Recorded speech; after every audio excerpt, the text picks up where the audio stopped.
Bonjour à tous, bienvenue sur cette nouvelle vidéo aujourd'hui. Je reçois aujourd'hui Julita Beautrix, mon amie, et elle va donc nous raconter un peu son histoire, son parcours, son business, son couple, sa relation. Je sais qu'elle a eu des événements assez récents que j'ai trouvé très intéressants et que je voulais justement qu'elle nous expose. Donc voilà, on reçoit aujourd'hui Julita. Bonjour Julita, Salut Patrick, ravi d'être là, merci pour l'invitation. mais avec grand plaisir, merci à toi d'avoir accepté. Est-ce que tu peux te présenter en deux mots, dire un peu qu'est-ce que tu fais comme business, comment t'en es arrivé là et tout, qu'est-ce que tu présentes aujourd'hui comme accompagnement? Oui, alors, je m'appelle Julita, c'est ce que tu as déjà dit. Je suis coach en développement personnel. Mon dada, c'est l'estime de soi et les conférences. Alors, j'ai marié les deux et j'accompagne aujourd'hui les femmes à augmenter l'estime de soi, la confiance en soi et la confiance en leur activité en leur proposant un accompagnement qui finit par une conférence. Donc, je les prépare à monter sur scène, donner la conférence. Et ça, c'est un terrain de jeu exceptionnel pour travailler son estime de soi, pour Mhm. augmenter sa confiance en soi et pour transmettre le message qui leur tient à cœur, parce qu'on travaille leur histoire, ce qu'on appelle le storytelling. On Mhm. l'exploite pour que ça donne une histoire touchante, authentique, qui raconte ce qu'elles sont, ce qu'elles ont envie de faire, présente leur mission de vie. Et ils le font lors d'une conférence filmée et elles repartent avec la vidéo de leur première conférence. Et ça Ok. s'appelle l'estime saine. L'estime est saine. Ok. L'estime est américain, Ok. saine comme la Seine. Ouais. Ok. Intéressant le jeu de mots. Et surtout, on voit quand tu parles de ça que ça a l'air de vraiment te faire vibrer parce qu'il y a un grand sourire, les yeux qui pétillent et tout. C'est vraiment. Mais j'ai envie de te Euh, dire, quand tu as une passion et tu as la chance d'en faire ton job, c'est bien. Moi, j'ai réussi à marier mes deux passions. Alors, oui, Forcément, ça te remplit quand tu parles de forcément. choses, ouais, évidemment. Ok. Et au niveau relationnel, alors, comment ça Au va niveau Élisabeth? relationnel, je suis mariée depuis 20 ans. Nous avons Ok. fêté le 18 décembre à 20 ans de notre mariage. Ok. Avec l'homme de ma vie. Mhm. Et, et nous avons traversé beaucoup de choses ensemble, j'ai envie de Mhm. dire. En 20 ans, j'imagine bien, oui. On fait pas 20 ans de vie comme ça sans rien traverser l'un avec l'autre. Ouais. Et nous avons deux adolescentes aujourd'hui. Ok. Euh, oui, pour l'instant, on va rester là. Ok. Sans problème. Euh, je me demandais déjà parce que est-ce que ton business est venu avant tes idées en tout cas d'entrepreneuriat sont venues avant la relation? Est-ce que la relation est venue avant? Qu'est-ce qui est né dans le cours de vie de l'autre en fait? Non, non, le business, il est venu il n'y a pas très très longtemps parce que ça fait 6 ans. Ok, Donc, il est venu bien tardivement. ok. En fait, pour te situer l'histoire, moi je suis polonaise et je Mhm, vis depuis 20 ans, 23 ans maintenant, en France. mhm. Ok, Euh, Quand j'avais 22 ans, j'ai fait une année de jeune fille au pair. Je ne sais pas si ok. tu vois ce que c'est. Oui, oui, bien C'est sûr. une étudiante qui vient garder les enfants. Et en Mhm. contrepartie, parce que c'est intéressant, en fait, c'est une obligation d'apprendre la langue. C'est un Ok, programme de expansion de la francophonie ok, à la d'accord. base. Ok, ah, Donc, je on savais est pas. obligé, en étant jeune fille au pair, de s'inscrire dans une école, dans un cours de français. Ok, Donc, me voilà à Paris pour ça. Et je rencontre mon mari dans une boîte de nuit à ok. Rivoli. Moi, qui est très littéraire, je faisais des études de lettres, tu vois, et je me disais, Mhm. je rencontrerai mon mari dans une bibliothèque. Non, c'est raté. Perdu. C'était dans une boîte de nuit qui n'existe pas aujourd'hui. Mhm, Et donc, relation passionnelle mhm, dès notre rencontre. Et 6 mois plus tard, moi, je rentre en Pologne parce que le deal, c'était faire une année. Mhm. Et on a, pendant 2 ans, une relation à distance. Il est en France, moi, je suis en Pologne. Je finis mes études de lettres. Ok, Et on se voit les vacances scolaires. Lui, il est militaire, donc ok, il bosse. d'accord.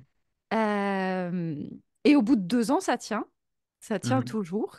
Et donc, je décroche mon diplôme Mhm. un mercredi et le vendredi, je pars en Ok. France. Oui, bah, j'imagine qu'après 2 ans, l'attente a assez duré, quoi. Voilà. On a fait beaucoup d'allers-retours, lui en Ouais, Pologne et moi en France, mais ouais. oui, ça suffit. Mhm. Et donc, on a commencé notre vie à deux. Mais en fait, à l'époque, il est à Cherbourg. Ok. Alors, Cherbourg, c'est vraiment au bout du bout. Tu vas jamais à Cherbourg par hasard, tu vois, parce que le monde finit et tu as encore 50 kilomètres à faire, tu vois. Le monde finit, puis 50 kilomètres après, il y a Cherbourg. Exactement, c'est ça. Ok. Une ville charmante, mais il faut vouloir Ouais, y aller. ouais. Et moi, je m'inscris à la Sorbonne parce que je veux valider mes diplômes et donc je continue des études à Paris. Donc, on vit à distance la semaine et on se rejoint à Cherbourg le week-end, tu vois. Ok, d'accord. Ensuite, il finit Cherbourg et il prend l'affectation sur le porte-avions Charles de Gaulle, Ok, qui est stationné à Toulon, qui fait des ok. missions. Et moi, je suis toujours à Paris. Ah oui, donc c'est encore plus loin, en fait. Mais, tu vois, on a l'habitude de vivre à distance, donc on Ouais. continue. Moi, j'ai fini mes études, je prends un job de assistante de direction à l'époque. Et à un moment donné, il revient, au bout de 2 ans, je crois, il revient dans la région parisienne, Mhm. en villa. On se marie. Alors, on est sûr qu'on veut rester ensemble, tu vois, ça se passe bien. Cela dit, la décision de mariage est assez cocasse parce que c'est au moment où je me vois refuser mon permis de travail parce qu'à l'époque, la Pologne n'est pas dans l'Union européenne. Mhm. Donc et donc je peux plus continuer à travailler. Et il me dit, mais on se marie. Je dis, bah, c'est bien beau, on se marie pour les papiers, quoi. Tu vois. C'était ça notre motivation. Mais on se marie le 18 décembre, la date improbable parce qu'il fallait le faire vite, tu vois. Ouais, on dit en principe les mariages en hiver, c'est pas, c'est plutôt une date qui s'impose plutôt qu'une date qu'on choisit. Mais C'est ça, c'est ça. Pour nous, c'était une très belle date. mhm. Euh, et, euh, et on a 2 enfants. Et là, on part en mutation en Afrique. Donc, on vit 2 ans avec nos enfants en bas âge en Afrique. Ok. C'est plutôt sympa. C'est une période qui était très, très sympa. Mhm. Et puis, Alors, ce qui est drôle dans l'histoire aussi, c'est pour vous dire qu'on a l'habitude de vivre à distance, c'est que avant notre premier enfant, mon mari passe un examen pour entrer dans une école qui va durer 1 an à Brest. Je suis toujours dans la région parisienne, hein. Mhm. Mhm. Et donc, je lui annonce que je suis enceinte et il m'annonce 2 semaines plus tard qu'il est pris à l'école. Donc, je passe ma grossesse toute seule, toute seule. Mhm. Il revient le week-end, mais Ouais, Brest-Paris, c'est vraiment ouais. pénible. Mhm. Puis je me souviens, il y a un pote qui m'appelle en disant, alors, comment tu te sens? T'as des envies de fraises? On est en automne et je dis, tu sais, les envies de fraises, c'est les femmes qui ont envie de faire chier leur mari. Moi, je suis toute seule, donc autant te dire que les fraises, non. Je passe. Ok, C'est ouais. c'est légendaire. Voilà, la petite anecdote. Et donc, après notre mutation en Afrique, on est muté dans le sud de la France. Sauf que Mhm. mon mari, il retourne sur le Charles de Gaulle. Mhm. Et c'est l'année de l'attentat Charlie Hebdo et Ok, Bataclan. ok. C'est pour te dire qu'il a passé sur 2 années, il a passé 1 an en mer. Mhm. Ouais, ok. Parce que c'était des grosses missions de... Ouais. du bateau à l'époque. Ce que je trouve beau déjà dans ton discours, c'est que tu dis on a été muté en Afrique, on est muté dans le sud de la France, et ça plante déjà le décor et qui véhicule mon principe de base dans une relation. Une relation, c'est une équipe et on est ensemble, quoi. C'est on gagne et on a perdu, quoi. Alors, si tu veux, c'est ce on, il a plein de sens. Tout d'abord parce que mon mari m'a toujours demandé, avant de postuler même pour une Mhm. mutation. C'est-à-dire Ouais. qu'avant, il y a une procédure où Mhm. tu priorises l'endroit, le poste, Mhm. envie de quelque chose. Et on en a toujours discuté de ça. Donc, Ouais. je me suis toujours sentie impliquée dans les choix C'est ça, et d'être les partie faire, prenante et pas de subir le choix. Ça, c'est très absolument. important, je trouve. Et tu sais, moi, j'étais très impactée par un film. J'aurais dû regarder le titre avant. Je crois que ça s'appelle L'Agence. C'est un film où tu as, alors c'est pas Brad Pitt, mais Matt Damon. Et Matt Matt Damon, Damon, avec le chapeau. exactement, Alors, c'est effectivement l'agence, le titre. L'Agence. Je connais ce film aussi et je l'adore. Ça fait très Et, longtemps que je ne l'ai pas vu d'ailleurs, j'aimerais bien le revoir.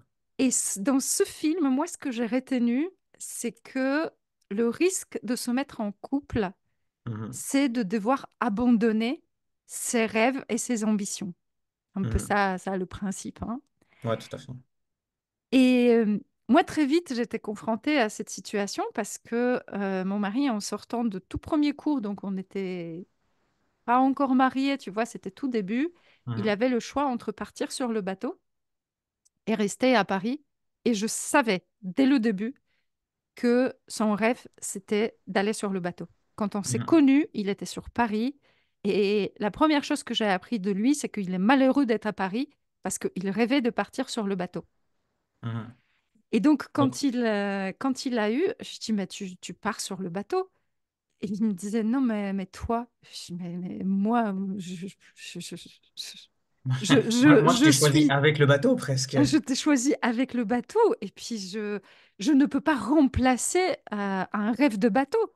Mhm. Je- je- je- moi, Ouais. j'ai envie de vivre avec un homme heureux. Mhm. J'ai pas envie de t'attacher à mes pieds, tu vois. Mhm. Et C'est beau ce que donc, tu dis là.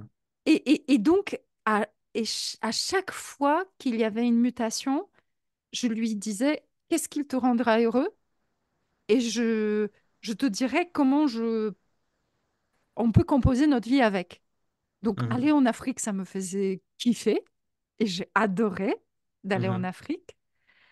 Euh, Rentrer dans le sud de la France, j'ai adoré. Je l'ai très mal vécu, mais c'était mon histoire. Moi, j'ai mal vécu le retour de l'Afrique où la vie Mhm. était très belle et en France, elle était.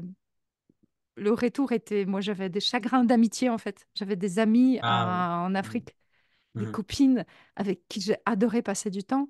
Mhm. Et puis là, je me retrouve toute seule. Mais qu'il soit Ouais. là, qu'il soit pas là, oui, il y a une C'était pas ça le sujet différence, en mais fait. c'est ma responsabilité. Ouais.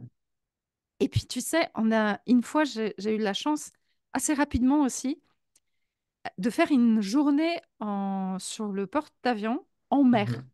Donc, Mhm. ils nous ont amenés, ça s'appelle la journée de famille, on part en Ok. mer et puis Et j'ai vu cet homme qui se transforme, je sais pas, il vit son rêve, quoi. Il kiffe Ouais. sa life, tu vois. Et je me disais, mais quel bonheur de pouvoir vivre ça, de Mhm. pouvoir le voir comme ça. Mhm. et, et, et d'avoir cet homme qui s'épanouit Mhm. sur autre chose tu vois, la vie Ouais. plan-plan, quoi. Et son bonheur à lui, son épanouissement qui était dans cette journée-là très visible et très concret, est-ce que tu l'as senti rejaillir dans votre relation? Est-ce que le Alors fait que moi, je lui l'ai était plus heureux tout senti, seul faisait que votre relation, qu'il était, entre guillemets, il était mieux dans votre relation et puis que du coup, toi, tu as pu en tirer parti, entre guillemets, quelque part. T'as bénéficié aussi du fait que lui était plus heureux et plus épanoui. absolument, absolument. C'est-à-dire que tu, tu l'as vécu peut-être, mais dans tout ce qu'on vit, je trouve que on vit une sorte de désillusion. Mhm. Donc, lui aussi, il a vécu cette désillusion sur le bateau. Donc, Mhm. au bout de 2 ans, il avait sa claque parce que oui, il y avait l'aventure, mais il y avait aussi tous les contraintes de bateau. Ouais, ouais, Mais c'est sûr. qu'est-ce que Le prix à payer. c'était? Pour moi, c'était tellement enrichissant de ce qu'il a vécu. Il a tellement d'histoires à raconter aujourd'hui. Mhm. Il a pris confiance en lui. Et quelque part, il revenait vers moi en disant, OK, je n'ai plus besoin d'aller sur le bateau Mhm. parce que je sais que aujourd'hui, il n'a plus tellement envie de naviguer, tu vois, Ouais. Mhm. Ok. parce qu'il Et- connaît le prix que ça mhm. coûte. Mais imagine notre vie si depuis 20 ans, il traînait le rêve non réalisé, je voulais aller sur le bateau, je n'ai jamais pu. Mhm. Ouais, c'est ça. C'est la question un peu éternelle. Est-ce qu'il vaut mieux avoir des remords ou des regrets, quoi. Ouais, ouais. Mais sachant que là, dans cette idée, j'espère que c'est ni l'un ni l'autre. Mais ouais, ouais, je comprends bien. Et du coup, on entend dans ton discours qu'il y a eu beaucoup de dévotion, j'ai envie de dire, c'est le mot qui me vient, de part et d'autre, hein. Autant par rapport aux périodes de séparation, par rapport à tes... Enfin, pas de séparation, mais de relations à distance, par rapport à tes études, de faire les allers-retours en Pologne. Donc là, j'ai envie de dire, vous vous accrochez tous les deux, mais disons que c'était pour ton projet que vous êtes séparés, pour faire tes études et Mm. tout. Après, tu reviens, c'est toi qui as beaucoup de dévotion par rapport à lui pour aller vivre 50 kilomètres après la fin du monde. Et puis pour ensuite redéménager, partir dans le sud, ensuite partir en Afrique, ensuite revenir dans le sud et tout. Enfin, beaucoup de dévotion de ta part par rapport à sa carrière. Est-ce que quand toi, tu as voulu te lancer dans l'entrepreneuriat, est-ce qu'il y a eu le même soutien de sa part, la même fidélité, j'ai envie de dire, la même participation à ton projet, au même titre Ouais, que toi, tu avais participé à son projet. ouais. Et, et ça m'a énormément touchée, mais encore aujourd'hui, hein, parce que il y a 2 ans, il y a une mutation qui est tombée et c'était Rio de Janeiro. Ouais, c'est de ça dont je parlais tout Donc à l'heure. là, On on en a se parlé il n'y connaissait a pas déjà. longtemps. Ouais, Donc on est quoi? On est début 2023, janvier 2023. ouais. Et donc le message qui tombe, c'est comme ça qu'ils disent dans l'armée, en tout cas c'est un mail qui arrive Mhm, et lui propose 15 mois à Rio de Janeiro. mhm, Et je sais que le Brésil est une de ses destinations de rêve. mhm, mhm, Et il me demande qu'est-ce qu'on fait. Et je lui ai dit, non, mon chéri, on va se demander qu'est-ce que chacun de nous a envie de faire. mhm, Et donc, lui, il a envie d'y aller. Et moi, pour la première fois, je n'ai pas envie de le suivre. Et je lui dis. Et je trouvais que c'était courageux de ma part aussi de reconnaître mhm. cette envie-là. Bon, il y avait aussi l'histoire de nos adolescentes où c'était compliqué de déménager tout le monde pour si peu, les 15 mois. Mais Ouais, moi, c'est finalement. ouais, Tu dis c'est un déménagement, ok, bon, on va vivre là-bas et tout, ok, ça vaut la peine de déménager tout le monde. Si tu sais que c'est pour une durée relativement limitée comme ça, ouais, effectivement, c'est peut-être beaucoup d'infrastructures, beaucoup de logistique pour même à peine plus qu'une année, quoi. c'est ça, c'est ça. Euh, et là, il y a effectivement cette prise de conscience. En tout cas, lui, il me dit que je me suis assez sacrifiée, même si j'ai jamais vécu ça comme des sacrifices, parce que je Mhm, suis allée à chaque fois explorer les endroits où on a vécu et tirer le meilleur de ces endroits pour ma propre évolution personnelle. mhm, Euh, mais lui, il l'a reçu comme cadeau. Et il me dit, oui, effectivement, tu as sacrifié beaucoup de choses. Aujourd'hui, tu es dans l'expansion de ton activité. mhm. Euh, ok, on fait ça et puis on se Mhm. revoit pour des vacances scolaires. Donc ça nous a Ouais. fait des vacances scolaires à Rio de Janeiro. Écoute, C'est sympa aussi. ça sympa. Mhm. Ok. Et du coup, est-ce que... Alors, j'allais te demander, est-ce que ton activité professionnelle génère parfois certaines tensions dans votre relation, mais du coup, vu la carrière que lui, il a, alors, il n'est pas indépendant, il n'est pas entrepreneur, mais j'imagine qu'il y a un contexte qui peut aussi générer des tensions spécifiques. Euh, de quelle manière est-ce que la vie professionnelle, de son côté ou du tien, peut générer des tensions dans votre couple? Et s'il y en a, comment est-ce que vous gérez ça? La- les- je vais te dire une tension, mais qui n'est pas liée à entrepreneuriat. Il y a 4 ans, je crois. 4 ans, il postule pour un poste qui est très proche du président de la République. Mhm, Il l'a, donc il passe tous les entretiens, tu vois, il est accepté. mhm, Il est super heureux parce que c'est un poste qui voyage beaucoup, qui a beaucoup de responsabilités, et puis on est toujours un peu flatté de bosser tout proche du président de la République. bien sûr. Et puis cette joie, cette motivation monte, et il reçoit un message en disant, non, finalement, on a réfléchi, vous êtes marié avec une Polonaise, donc ce n'est pas possible. Ouais, il a fait ça. Sérieux? Sérieux. À cause de ça? Ouais. Mais Et là, si tu veux, je suis mal. c'est quoi le... Bah oui, j'imagine. Mais c'est quoi le Et lui, lien? il est malheureux. C'est quoi le lien? Mais parce que le poste, quand tu bosses proche, si tu veux, tu peux pas être lié avec un étranger ou une étrangère. Ok, je savais pas ça. Moi non plus, Avec des gens qui ont des affaires de justice, on peut, mais avec des gens qui sont étrangers, on peut pas. visiblement. Bon, on va pas débattre sur ce Non, sujet. c'est pas le sujet, mais c'est Mais questionnant, là, j'étais différents de mal. valeurs. Ouais. Bah ouais, j'imagine, ça doit être... ouais. Et lui, il me dit, et c'est là où c'est drôle, il me dit, non, mais t'inquiète, moi j'ai l'habitude. Je dis, mais comment ça, t'as l'habitude?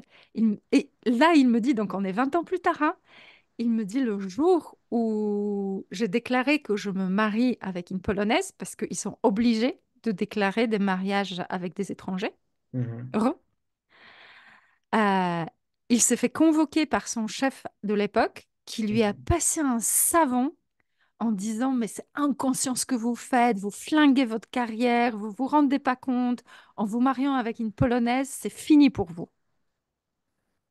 Il m'a rien dit Oh la vache. C'est lunaire ce truc. et il a tenu bon en disant, non, Ouais. mais c'est la femme de ma vie, c'est comme Ouais. ça. J'imagine justement de moi, homme, je me dis, mais est-ce que j'aurais dit ça à la femme que je vais épouser? Et potentiellement même 20 ans après. Est-ce que je lui dis, bah non, finalement, c'est pas moi parce que je suis marié à une Polonaise? Ou est-ce que je m'arrête à, bah non, ils ont choisi quelqu'un d'autre? La Ouais, culpabilité que j'aurais à laisser entendre à ma partenaire que c'est... Moi, je le prendrais pas du tout comme ça. Mais que l'idée qu'elle puisse se dire c'est de ma faute, moi, je veux pas qu'elle puisse avoir ça. Donc, je suis pas certain que je lui aurais dit ouais. que c'était pour ce motif-là qu'on me prenait pas. C'est Moi, vraiment... je ne l'ai pas pris personnellement. Merci les accords Toltec. C'est ça.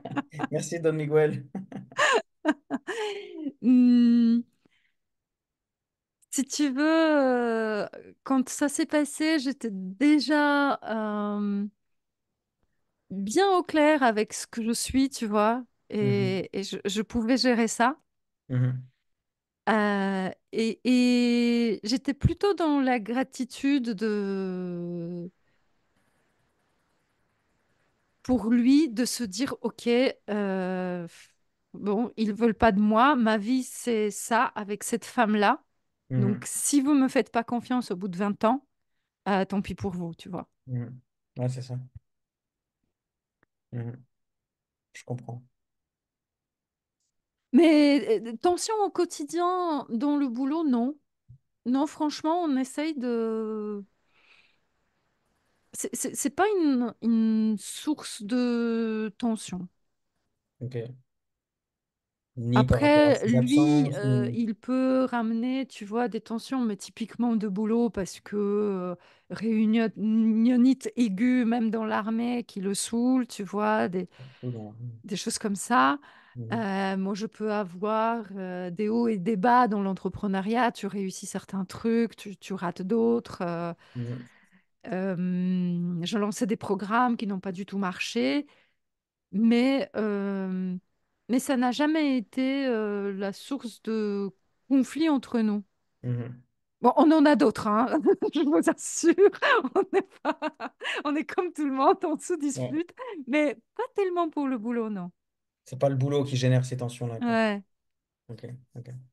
Oui, parce qu'on pourrait se dire entre bah, lui, ses absences, bah, comme là récemment, 15 mois à Rio, c'est pas rien quand même. Et puis, puis auparavant aussi, des déplacements, des déménagements, comme quand tu es parti d'Afrique, bah, perdre des amis, des choses comme ça. Et puis de ton côté aussi, t'as dit au début que tu faisais des conférences un peu à gauche, à droite. Mm. J'imagine qu'à chaque fois, tu dois partir plusieurs jours et tout. Ça pourrait. Ouais, on pourrait imaginer qu'il pourrait y avoir une forme de lassitude par rapport à ça, en fait, de se dire, mais on est loin tout le temps, en fait. Mais dès le départ, vous avez eu ce mode relationnel-là, j'ai envie de Oui, dire. c'est un peu ça. Et du coup, ça vous a...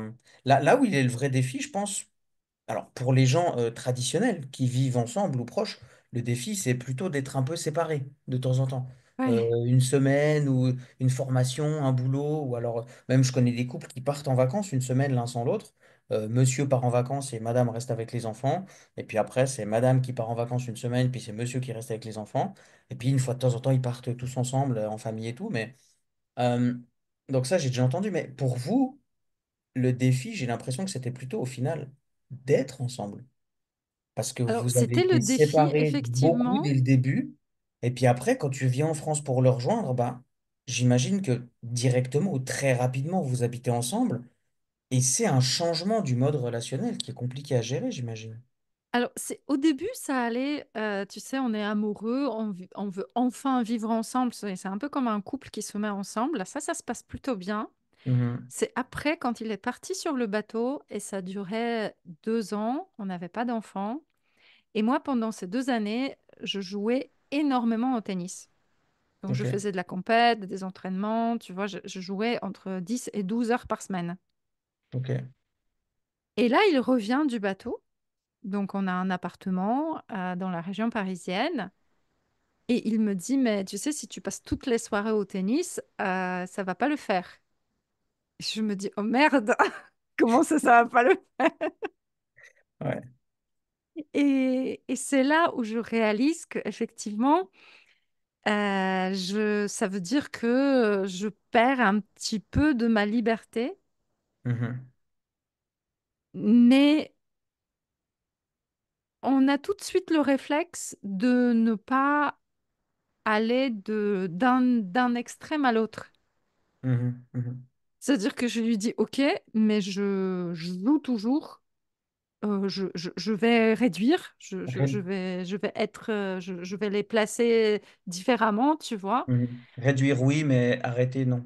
Mais je n'ai jamais été dans le sacrifice et de dire, OK, je dois être la femme parfaite. Donc la femme parfaite, elle reste à la maison et elle passe 100% de son temps. Mhm. Les Mhm. relations fusionnelles me faisaient toujours peur. Mhm. Ouais, je comprends. Mhm. Et du coup, alors j'avais noté une question par rapport à l'entrepreneuriat, mais en Ouais. fait, elle a du sens dans le contexte global de votre relation. La question, c'était, l'entrepreneuriat, ça prend beaucoup de temps. Comment est-ce que vous faites? Quelle stratégie vous avez? Quels outils vous avez pour éviter de négliger votre partenaire ou vous-même? Et du coup, j'ai l'impression que ça s'inscrit dans beaucoup plus large que la relation, l'entrepreneuriat, pardon, puisque bah, lui, il est beaucoup absent aussi. Vous avez commencé par 2 ans en France et en Pologne. Enfin, comment vous faites pour ne pas négliger l'autre malgré ce Si tu temps que veux, vous moi, devez je accorder trouve à pas votre que travail? l'entrepreneuriat, euh, c'est comme un job. Je veux dire, moi, je me lève à 6 heures du matin, à 7h30, je suis au boulot parce que j'envoie ma fille à l'école. Et je bosse en général 17h, 18h. Et les soirées, je les réserve pour la famille. Mhm. Alors oui, il y a quelques conférences, il y a quelques séminaires, il y a quelques, mais ça, c'est quoi? C'est 3, 4 week-ends par an? Pour nous, c'est rien. Ok. Euh, Après, il m'arrive de travailler peut-être le week-end, aussi parce que j'aime bien. Mais tu vois, tu peux pas le voir. Mais on a un bureau commun. En fait, on a une pièce où on a deux bureaux. Ok. Et souvent, on bosse ensemble, chacun sur ses projets, Ok. Intéressant. dans la même pièce. Donc Mhm. parfois, je le vire parce que je lui dis que j'ai un enregistrement. Ouais. Parfois, je lui demande de mettre des écouteurs parce qu'il écoute un truc qui m'intéresse pas du tout. Ouais. Mais parfois, on se met une musique en commun. Et puis, tu vois, lui, il a écrit un livre d'ailleurs.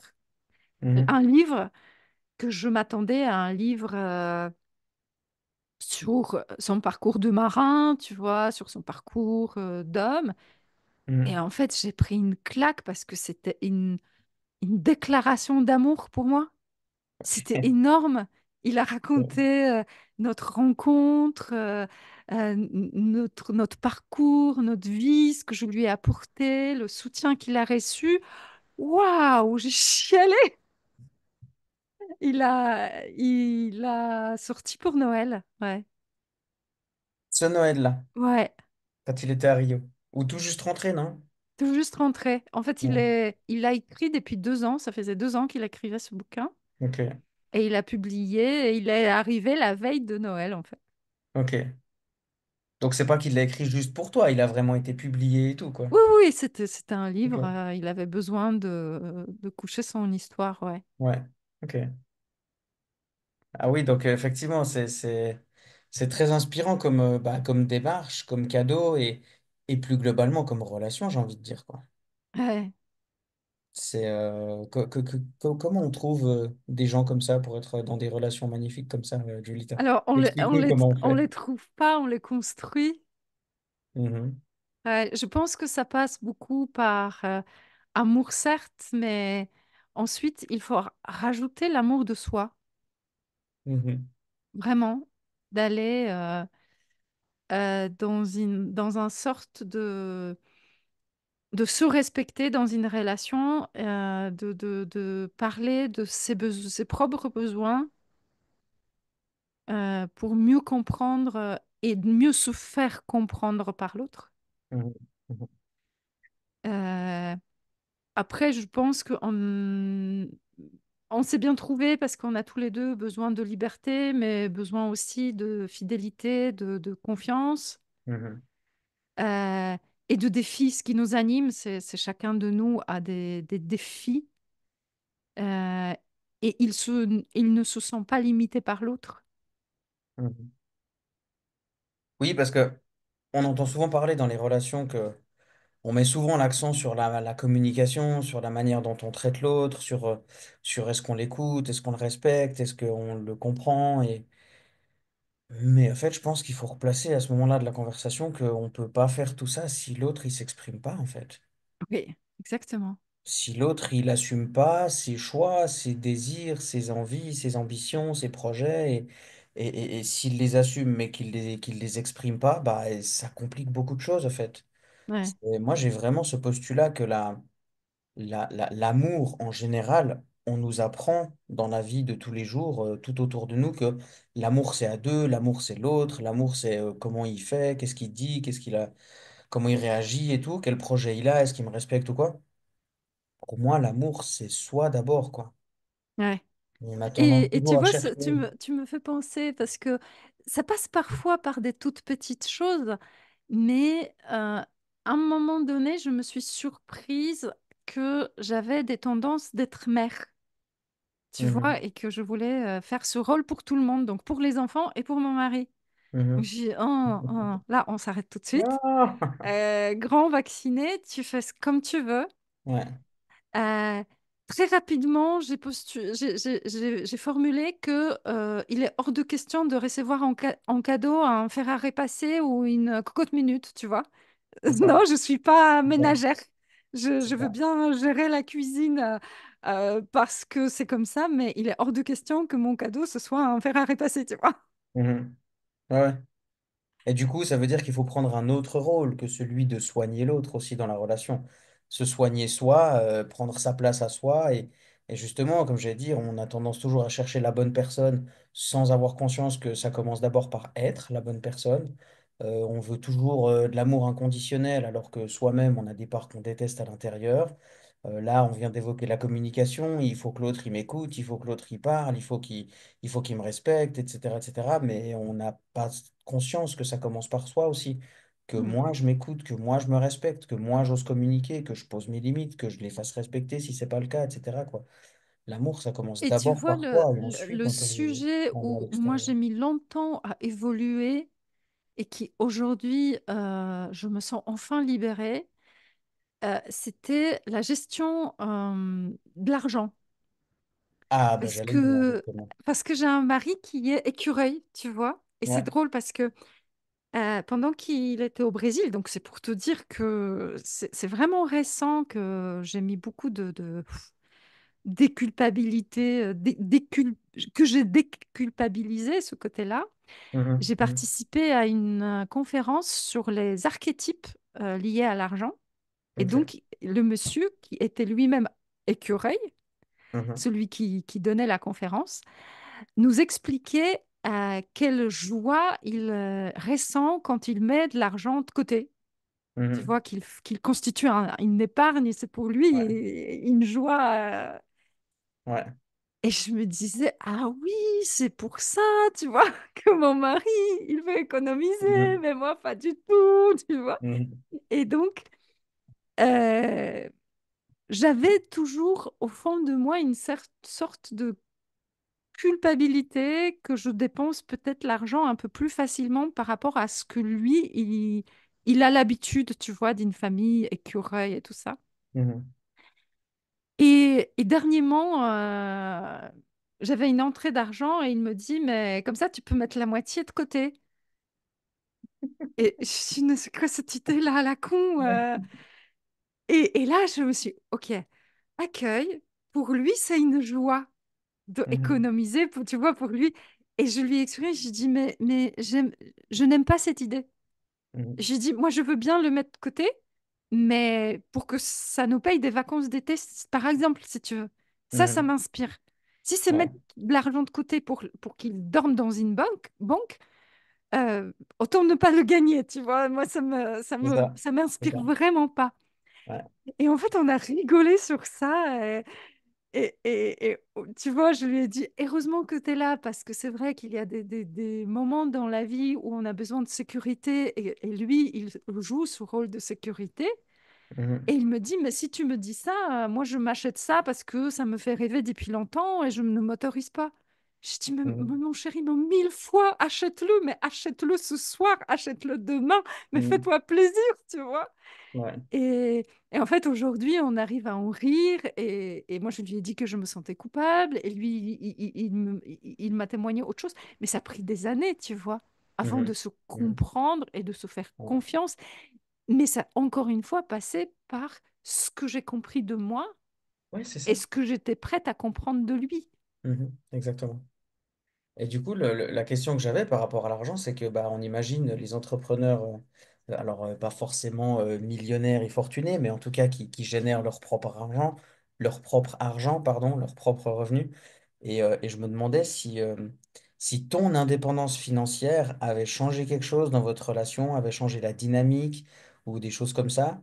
Au vu de ce que tu viens de dire, est-ce que lui, il était soulagé au contraire? Parce que bah, comme ça, elle va dépenser son argent et pas le mien, ou...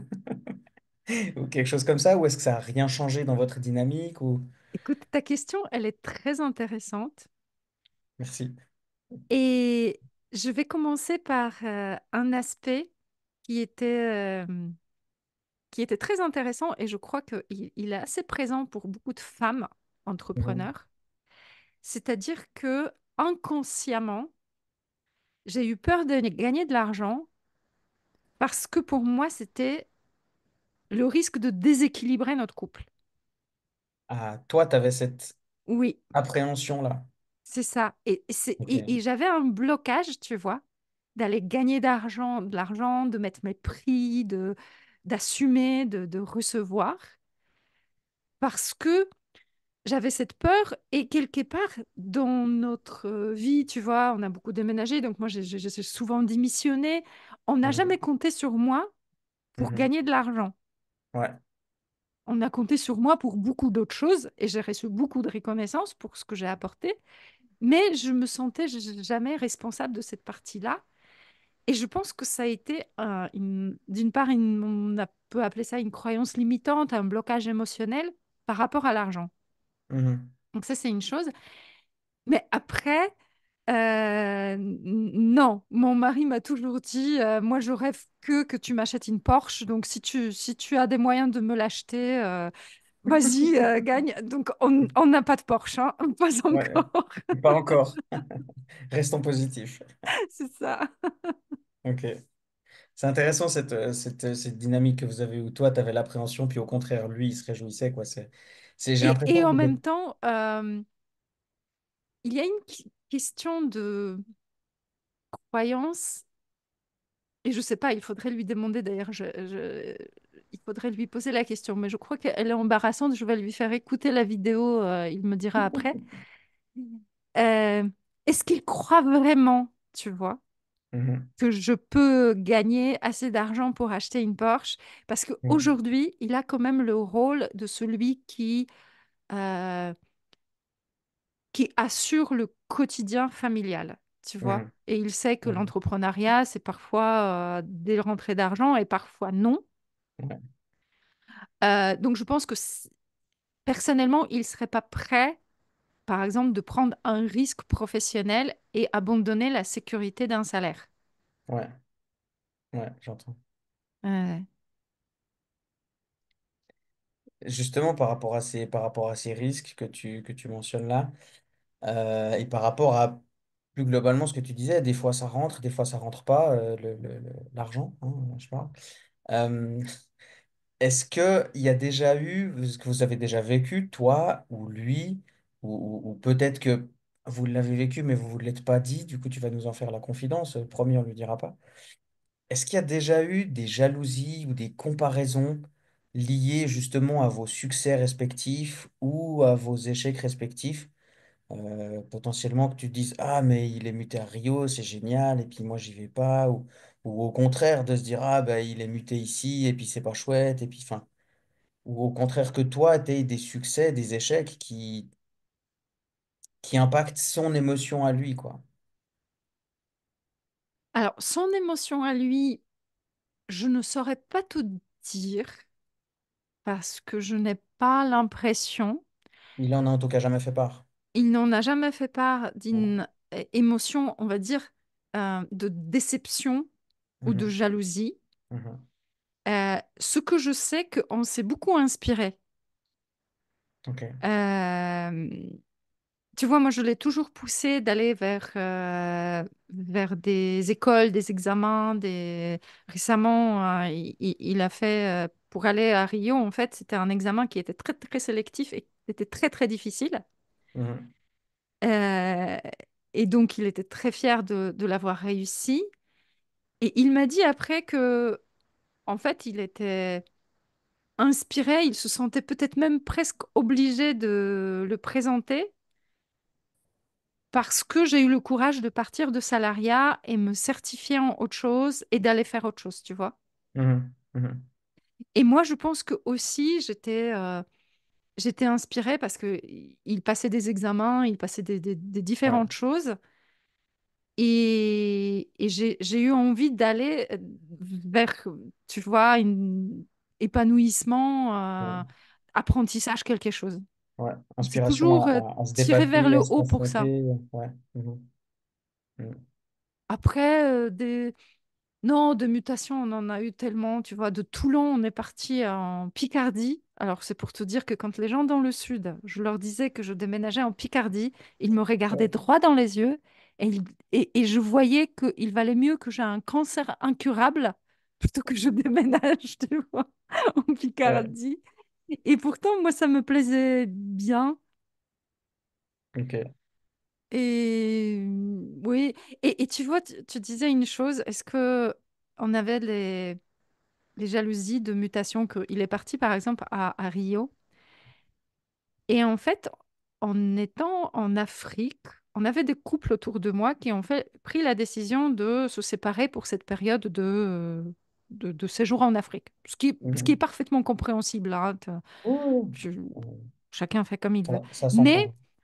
on a vu que, en fait, la femme qui restait souvent en France, à un moment donné, cumuler une espèce de frustration en disant, mais oui, mais toi, tu es en Afrique, tu es au chaud, tu as la mer, tu fais la plongée tous les après-midi, t'as pas les Mhm. gamins, tu vois. Et moi, ici, je me bats comme un diable avec le quotidien. Et Mhm. lui, au contraire, il était aussi dans l'accusation en disant, oui, mais tu es avec les enfants, tu es dans une maison tranquille, tu as tout ce qu'il te Mhm. faut, tu vois. Et nous, Mhm. en Afrique, on a des maisons un peu en bois, on subit la chaleur, Mhm. on voit pas les enfants. L'herbe est plus verte ailleurs. Et ça nous a beaucoup marqué. Et avant qu'il parte au Brésil, on se l'est exprimé, tu vois, Mhm. en disant, mais moi, je lui disais, mais profite de Rio, mais vraiment, va faire le carnaval, va faire tout ce qu'il faut Mhm. pour que cette année soit mémorable pour toi. Mhm. Euh, et moi, je vais faire de même, tu vois, j'ai fait le GR20, donc la randonnée Ouais, en je me Corse, rappelle. Ouais, pendant qu'il était au Brésil, ouais. parce qu'il ne voulait pas la faire, la GR, le GR, et il ne veut toujours Mhm. pas, hein. Mais on a vraiment pleinement vécu nos vies à chacun cette Mhm. année-là. Et on s'est toujours témoigné que, voilà, on sait les contraintes que nous avons, Mhm. parce que lui, il s'est senti très, très souvent très seul. Ouais. Et moi, j'ai eu très souvent une charge logistique Mhm. et mentale liée avec les enfants et tout ça grand. Mhm. Mais c'était le deal, quoi. Ouais. Et c'était pas l'un contre l'autre. Mhm. On a pris, tu sais, au tout début de notre relation, une phrase qui vient de livre de Bernard Werber, Mhm. qui était Raoul Rosenbach. Ok. C'est dans les Tenatonotes. Ok. Et il disait, toi et moi contre les imbéciles. Et on a pris cette phrase, J'aime bien. toi et moi contre les imbéciles. Et Ouais. aujourd'hui, on le dit, nous les quatre, parce qu'avec nos filles, Mhm. Mhm. contre les imbéciles. Mhm. Et donc, c'est un peu Ouais. notre cri de guerre, tu vois. Ouais. Ok. Je pense que toi et moi aujourd'hui, on est un peu guidés pour faire cette interview parce que on dirait que tu amènes les sujets que je veux aborder en fait. C'est Parce que là, vrai. on parlait J'ai de... rien su. Tu m'as rien envoyé, j'ai Mais rien justement, c'est demandé. ce que j'ai à dire. Je ne l'ai pas envoyé les questions et tout, mais chaque fois que tu me donnes une réponse, ça fait un lien sur la question suivante. Donc on dirait que c'est tout à fait préparé, mais promis, pas du tout.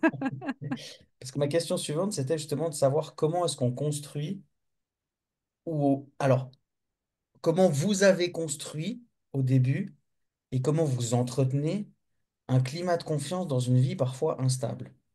Donc quand on parle justement des mutations, des séparations, de la vie à distance, des fois ils sont seuls, de toi tu fais des trucs de ton côté sans lui ou des choses comme ça. Enfin voilà, il y a un peu un climat qui peut paraître instable. Comment est-ce qu'on fait pour maintenir la confiance dans une relation comme ça? Et comment ça se construit au départ aussi? Parce que, encore une fois, vous avez rapidement été confronté à cette question-là de la relation à distance, quoi. Si je te pose la question, euh, quelle est la cause première de la jalousie? En Mhm. coach, tu me dirais quoi? Ah, c'est l'insécurité personnelle. Voilà. C'est toujours Je, ça. je pense, tu vois, je te disais que j'ai vu mon mari sur le bateau, je l'ai vu prendre confiance en lui petit à petit. Mhm. Et pourtant, c'est un homme qui vient de loin sur la sécurité personnelle parce qu'il a perdu sa maman quand il avait 9 jours. Ça se pose là, en effet. Ouais. Et là, c'était vraiment... il a ce côté insécure, mais elle se traduit pas en jalousie. Mhm. Elle peut se remarquer sur les relations à l'argent, par exemple. Oui, bah, Tu vois? oui, évidemment, ça s'explique effectivement. On cherche une sécurité Mhm. émotionnelle là où on peut. Mhm. Hmm, pour moi, si tu veux, je pars du principe que si tu fais confiance à 100%. Mhm. Et c'est pas parce que la personne sera tous les jours à la maison que tu as une garantie de quelque chose. Ouais. C'est pas C'est parce que tu ça l'as tous les jours sous c'est les yeux ça qu'il y a mon moins de risques. postulat. C'est que Ouais. plus tu essayes de sécuriser quelque chose où tu te sens insécure, Mhm. euh, plus tu donnes des signes de non-confiance. Oui, c'est ça. Tu génères une crispation dans la relation qui va au contraire, comme quand on presse une éponge, bah, qui va plutôt donner envie de s'en échapper, quoi, comme l'eau qui sort Ouais, de l'éponge, justement. Ah ouais, cette idée de crisper, de contrôler, de baliser, de surveiller, de s'assurer par tous les moyens que l'autre ne va rien faire, c'est ouais. pas un climat qui donne envie de rester là, justement, quoi. Donc, Après, encore une fois, je ne jette pas la pierre aux personnes qui ressentent ça parce que c'est souvent tellement ancré et la source, c'est vraiment l'insécurité personnelle. mhm. Euh, je les invite juste à explorer, éventuellement à chercher un thérapeute pour aller vers une sécurité personnelle plus grande. Vous en avez un. Je vous le recommande chaudement pour toutes les thématiques de couple. Mais c'est vraiment travailler sur soi. Et quand on ressent une jalousie, c'est quelque chose qui est parfois douloureux.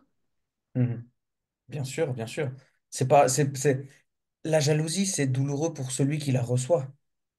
Mais tu Mais vois, il faut bien comprendre que quand on la reçoit, c'est que l'autre, il n'arrive plus à la gérer et que sa seule solution, c'est de sortir l'excédent et ouais, de nous l'envoyer. Donc, si nous, ouais, on est un peu éclaboussé par ça et que c'est difficile à gérer, il faut bien se rappeler que l'autre, il baigne dedans, mais depuis des heures et des heures, voire des mois ou des années. c'est ça. Donc, Et j'ai envie de dire que les personnes qui subissent une jalousie, euh, qu'elles aient aussi ce réflexe peut-être de inviter leur partenaire à aller voir un thérapeute et ne pas se sentir coupable mhm, de quelque chose. mhm, Sauf si vous avez des choses à vous reprocher, mais bon, ça c'est un autre sujet.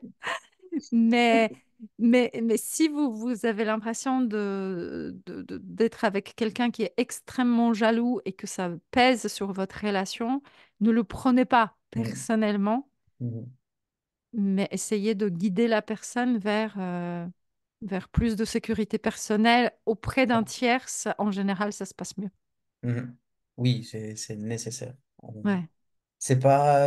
On peut pas, dans sa relation, trouver de la sécurité qu'on n'a pas à l'intérieur. C'est pas possible. La Et sécurité, dans tes accompagnements, tu arrives à sécuriser les personnes?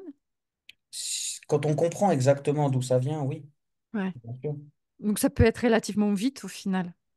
Ah oui, il suffit juste d'un déclic, il faut juste comprendre quel bouton il faut tourner. Ouais. Mais C'est ça ce qui est typiquement, magique et que les gens ignorent peut-être et ils mhm, restent des années dans les schémas douloureux de souffrance et qui les font souffrir et font souffrir les autres ou qui font euh, rompre des relations qui mhm, sont peut-être viables. Et c'est ça. parfois, il suffit quelques séances de dénouer Exactement. le nœud émotionnel, de comprendre, comme Exactement. tu dis. Donc, encore une fois, aller voir les gens, c'est pas quand vous allez vous séparer que ça ira mieux. Mhm. Ah non, au contraire. Au Mm. contraire, parce qu'en se séparant, on renforce l'idée que ah, je ne sais pas faire, c'est pas fait pour moi, la vie est trop dure, je comprends pas les codes, etc. Et donc on renforce cette croyance-là. Et quand on se laisse aller à un émoi et qu'on retourne dans une relation suivante, on va revivre exactement la même chose puisqu'on n'a rien fait bouger. Et en plus, ça va être encore plus compliqué, encore plus dur, encore plus moche, parce que entre-temps, on a renforcé cette croyance que Mm. c'est pas pour moi, c'est trop dur, j'en veux plus, je suis pas capable, je ne sais pas gérer. Si moi, à chaque fois que j'essaie de faire des spaghettis carbonara, je ressors avec une saule-meunière, bah, je me dirais que je sais pas faire des carbonara. Mais si à aucun moment j'apprends la recette des carbonara, bah, la fois suivante, je vais de nouveau me trouver avec un poisson. Donc c'est juste complètement logique en fait, mais on n'a pas Ouais, conscience de ça. Et une fois qu'on a compris le mécanisme de, OK, je suis coupable de pas grand-chose, mais je suis responsable de tout, ouais, à partir de là, quand on accepte cette responsabilité, on a le pouvoir nécessaire à faire évoluer les choses. Si je suis habillé en blanc aujourd'hui, c'est parce que j'ai pris la responsabilité de mettre ce pull-là et parce que j'ai choisi de mettre cette couleur-là et ce pull-là. Tout ouais, ce qui est dans ma vie aujourd'hui, tout ce qui est là derrière, tout ce qui est dans le fond chez toi et tout, c'est des choses que tu as choisi qu'ils soient là et du coup, tu as le pouvoir de faire en sorte qu'ils soient là. ouais, Responsabilité et pouvoir, c'est les deux faces d'une même médaille. c'est Et ça. ça, je le dis très souvent. Si vous voulez plus de pouvoir sur votre vie, prenez les responsabilités qui vont avec. Notamment celle de se rendre compte que bah, l'amour, les émotions, la vie affective, c'est pas quelque chose d'inné, ça s'apprend. Il y en a qui ont plus de facilité que d'autres, il y en a qui apprennent sur le tas, et puis il y en a qui doivent aller apprendre, il y en a qui doivent se faire soigner parce qu'en attendant d'avoir appris, bah, ils ont fait des dégâts, quoi. Et Mm. c'est pas grave. Comme je dis souvent, on est tous un Mais peu tu le schingués à un remarques endroit ou à un autre, quoi. probablement encore plus souvent que moi,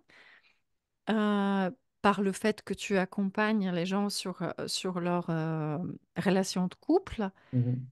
Euh, la posture de victime, Mhm. elle est souvent confortable. Bien sûr. Elle est, je dirais, elle est mezzo. Mais il y a du confortable dans la posture de victime, c'est sûr. Mais là, On on est parti sur une peut, vidéo d'une heure, on là. a, et puis c'est souvent très inconscient, mais Mhm. quand on va mal, c'est Mhm. notre manière d'attirer l'attention. Bien sûr. Et c'est en ça qu'elle est confortable. C'est Si je notre suis une manière de victime, s'assurer euh, les soins de l'autre. exactement. Si je suis une victime, je vais attirer de l'attention. Ouais. Et potentiellement, si je me responsabilise par rapport à cette attention que je reçois, bah, je vais continuer à aller faire des soins parce que je suis victime que mes parents m'ont fait ci, je suis victime que mon patron m'a fait ça, je suis victime que mes voisins sont pas gentils, je suis victime de tout ce qui m'arrive. Mm. Et du coup, ça justifie que j'aille faire des soins partout. Et à tel point qu'au final, c'est pas les soins qui sont importants, c'est la bonne conscience que ça nous donne. Et Et c'est en ça puis, qu'il y a du confort. même, tu vois, la posture, je fais pas confiance, je suis victime de la trahison, Mhm. euh, elle est malgré tout, et ça peut paraître vraiment paradoxe, euh, ses avantages. C'est-à-dire qu'il y a quelque chose de héroïque dans cette posture. Ah oui, j'ai encore vécu une trahison et il faut que je Oui, me relève et ça me donne du sens dans ma vie. Or, tout à si fait. tu es juste, tu fais confiance et c'est OK, mais Mhm. il n'y a rien d'héroïque là-dedans, tu vois. Non. Mais ça peut donner cette impression-là, effectivement. Encore un truc que j'ai survécu, Ouais, encore une adversité, encore une preuve que je dois me donner, que je suis résilient et combatif et solide et que la vie c'est dur, mais je me laisse pas abattre.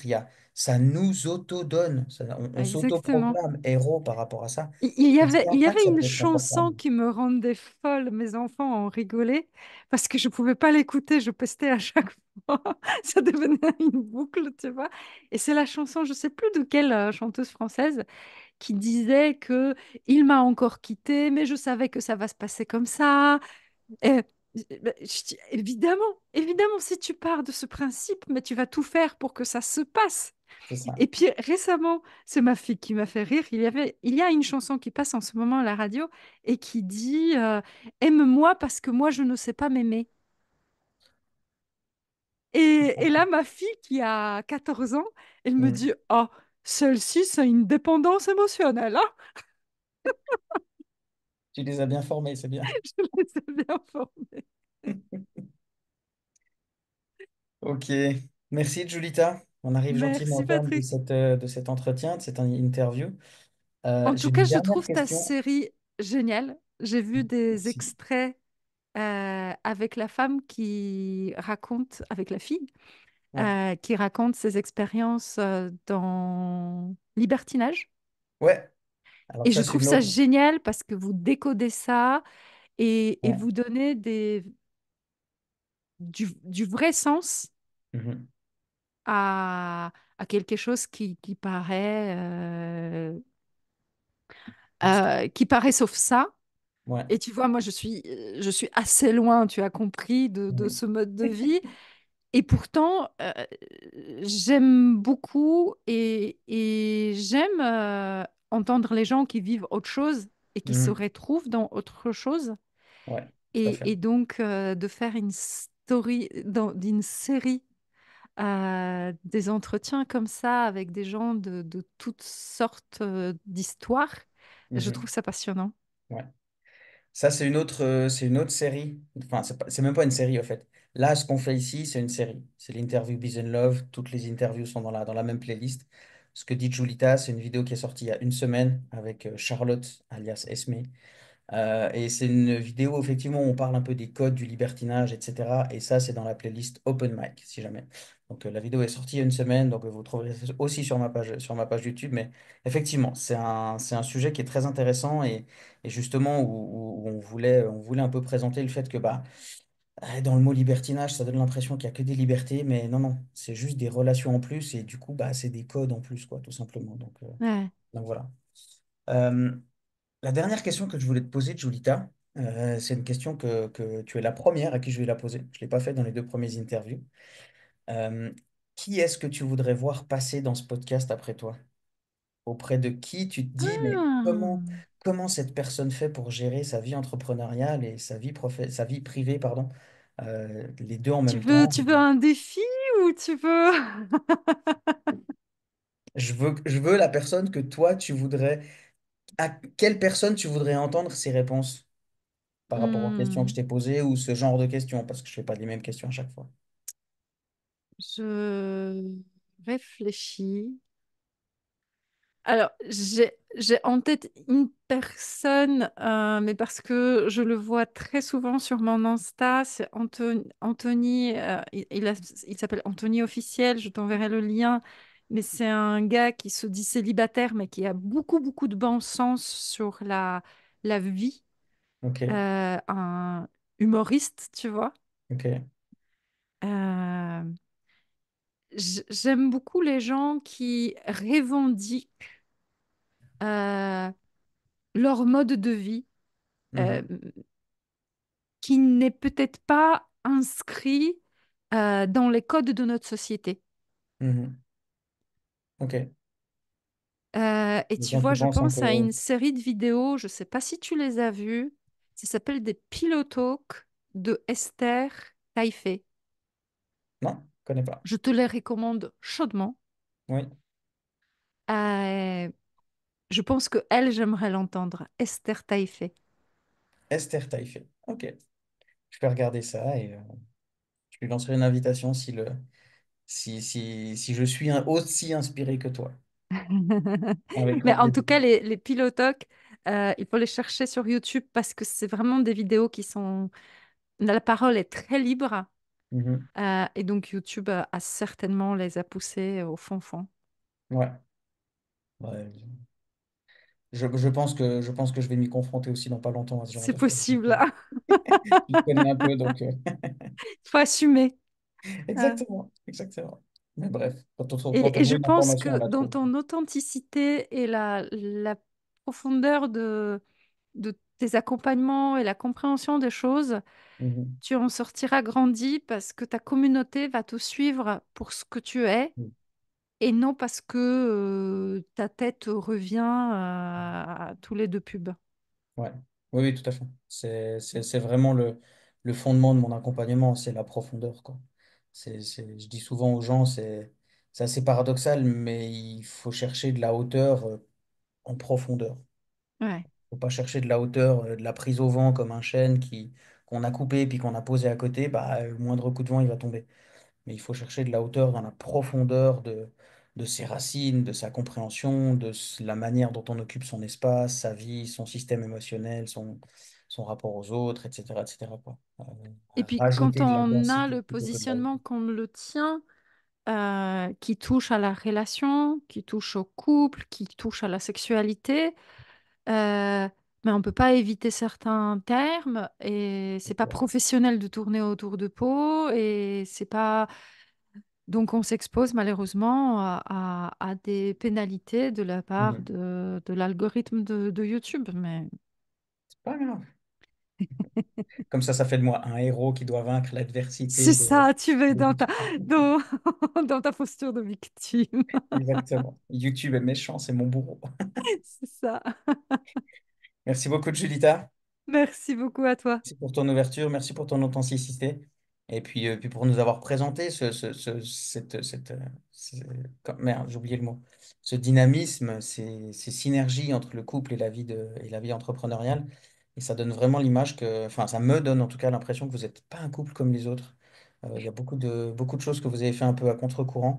Et j'aime beaucoup ça parce que ça montre aussi que bah, un couple, il n'y a pas de recette magique, au fait. Vous avez Ah, commencé par des relations à distance, vous avez été séparés là récemment pendant un an et demi, enfin un an et 15 mois quand il était à Rio, de faire des choses chacun de son côté, on a confiance rapidement l'un dans l'autre, on se réjouit des succès de l'autre. Enfin, c'est des choses qui sont, à mon sens, normales, mais qu'on n'entend pas souvent dans les relations, quoi. Donc, j'aime bien l'idée qu'il y ait plusieurs manières, plusieurs recettes, plusieurs méthodes pour arriver à une relation épanouissante et à faire cohabiter ça avec sa vie professionnelle. hmm, Merci beaucoup pour cette merci. ouverture, Jolita. Merci pour cet espace. C'était chouette. Avec grand plaisir. Belle fin de journée, Jolita. À très bientôt. Merci beaucoup. Très bonne journée à toi. Ciao, ciao.